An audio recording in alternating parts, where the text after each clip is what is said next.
Ladies and gentlemen, please take your seats.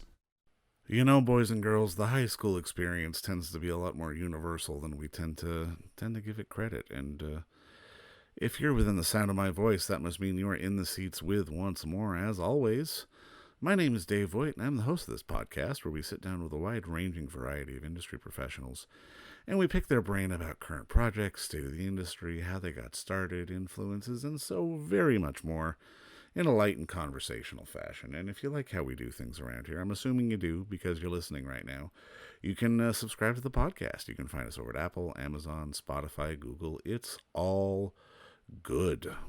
And plus, you can find every single one of our episodes archived over at our In the Seats YouTube channel. So if you can give us a like and subscribe there as well, we'd really appreciate it. Also, you can check us out on social media. You can find us over on the Facebook, the Twitter, and the Instagram, as the kids are calling it.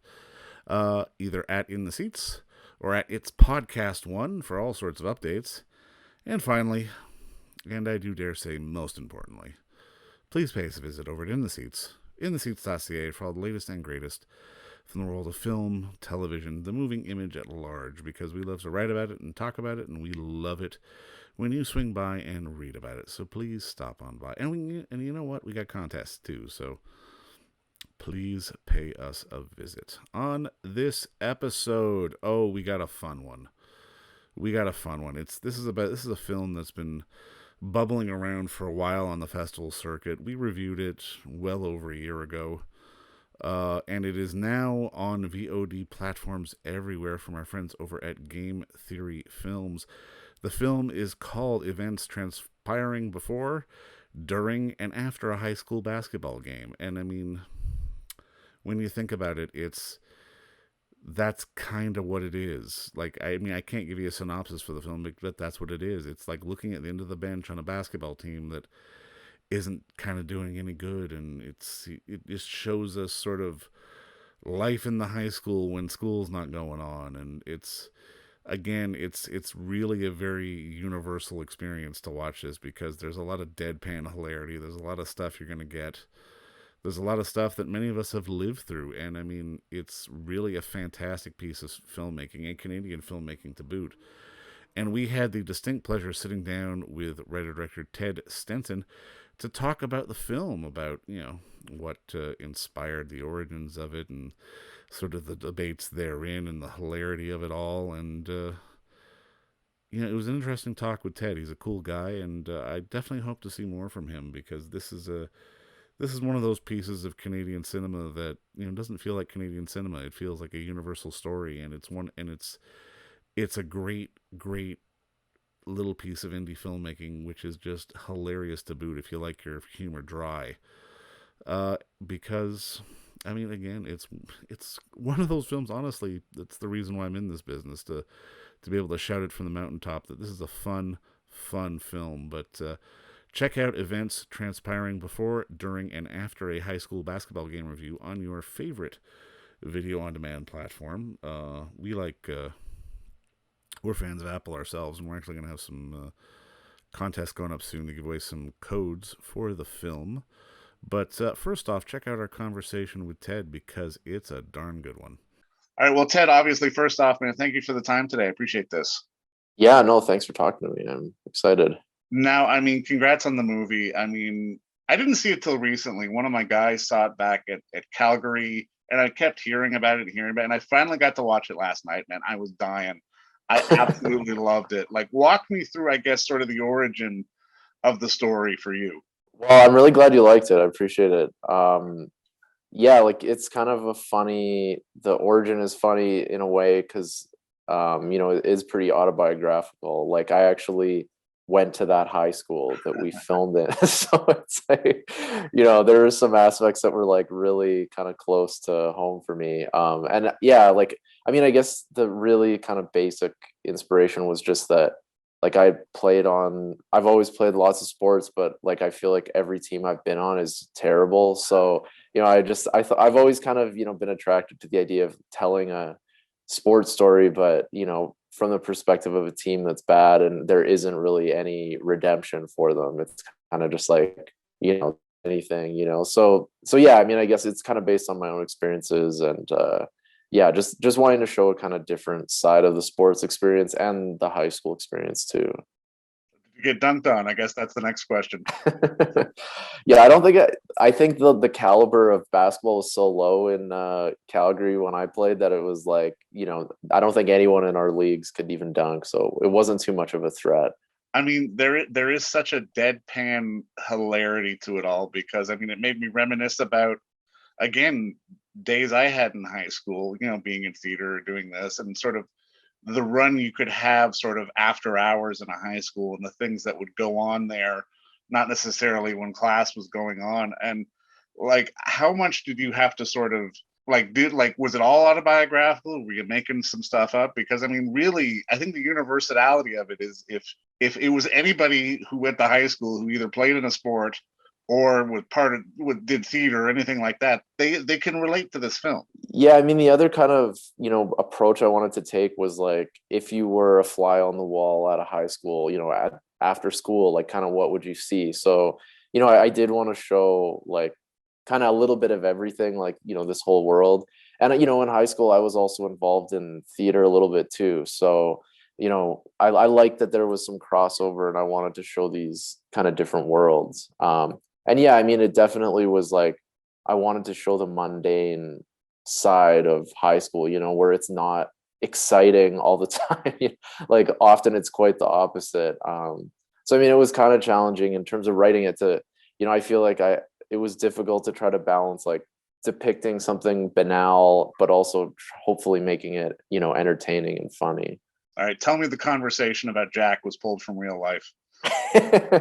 Yeah, I have very strong feelings about some of Francis Ford Coppola's movies. So yeah, I don't know why I felt like that I've always wanted to include that. I mean, I always wanted to have this character that was kind of obsessed with the Matrix, because that was definitely another kind of autobiographical thing. Is I remember seeing the Matrix and, just being like that obnoxious kid who was like, trying to, pseudo philosophize about it to everyone he met. So how was the casting process on this? Because I can imagine it, like, you have to sell it to everyone that there's no sly wink to the camera, there's no hamming it up or smiling. Like, you've got to play it deadpan and serious the entire time. Was everyone kind of on board, especially as you were putting your ensemble together? yeah, the casting was really fun because I'm in Calgary, and there is a film industry here, but we don't necessarily have like a huge pool of actors that live here, and particularly actors that are that aged. Like, so we had to go out and sort of just try to find people wherever we could. So we wound up with a lot of people, primarily like people that hadn't ever acted on film or TV. Like, a lot of the younger actors in the film had only done high school drama, or so. And yeah, I mean, I felt like everyone, it was easy really working with the actors. They were like, especially the younger ones, I think that they kind of just, it was easy for them to slip into those roles, because I think for a lot of them that was kind of similar to what they were like in real life. Like, a lot of them were drama kids, and they, or pretty much all of them were or still are in high school. So I definitely also wanted to capture that kind of more authentic, like, I didn't want to have 30-year-olds playing high school students, Right, I guess. right, yeah. No, and I mean, I love, I guess, sort of the end of the bench aesthetic of it all. Like you say, we never in the film, we never even see the court, much less the game. How important was it for you to have that sort of device to never sort of turn away from the guys on the bench to the sort of action on the court? Yeah, that was another thing I'd always kind of had as a sort of rule, was that you would never actually see the game. And in fact, like, I kind of like, at one point I really, I was like, every storyline, whatever, kind of the most important thing is you should never see it. So like, should never actually see the blood that these girls have, and you shouldn't, like, I was originally gonna never show the dog either. So I mean, I guess, it's just kind of this joke of like, it's about a basketball game and you never see any basketball. But again, it's like kind of what I remember in high school. Like, it was like being on the bench and kind of just being like, oh man, this is embarrassing. Like, it wasn't really like these exciting on-court moments. It was kind of more like the communal experience of being We're on a down by team. 40. Can we go home, coach? Yeah, just like being utterly ashamed that you're involved in what's happening. Now, I'm kind of curious for you, what made you want to not just make the film, but I mean, be a filmmaker in general? I've got to imagine it's probably something pulled out of your high school experience as well. Yeah, well, it's been funny like with this movie because I was always really into film and any kind of storytelling really, but like in high school, I guess that's when I got more sort of seriously interested. And definitely like Wes Anderson movies were a huge sort of thing for me in high school. I was totally obsessed with those. So yeah, I don't know, I mean, I guess at that time, like the early 2000s, it was like digital equipment was getting a bit cheaper. And I remember maybe I was in high school or maybe just out of high school getting like a cheap digital camera and starting to having the ability to actually like film something and put it together on iMovie or something. So I feel like that was kind of the advent of some of that cheaper consumer like film editing equipment. And so yeah, I mean, it is ironic, I guess, for me that like going back to the high school where I kind of was getting interested and involved in that kind of stuff. Have you shown it at the high school? I haven't, no. I guess partly probably COVID has Well, yeah. thrown a wrench in it.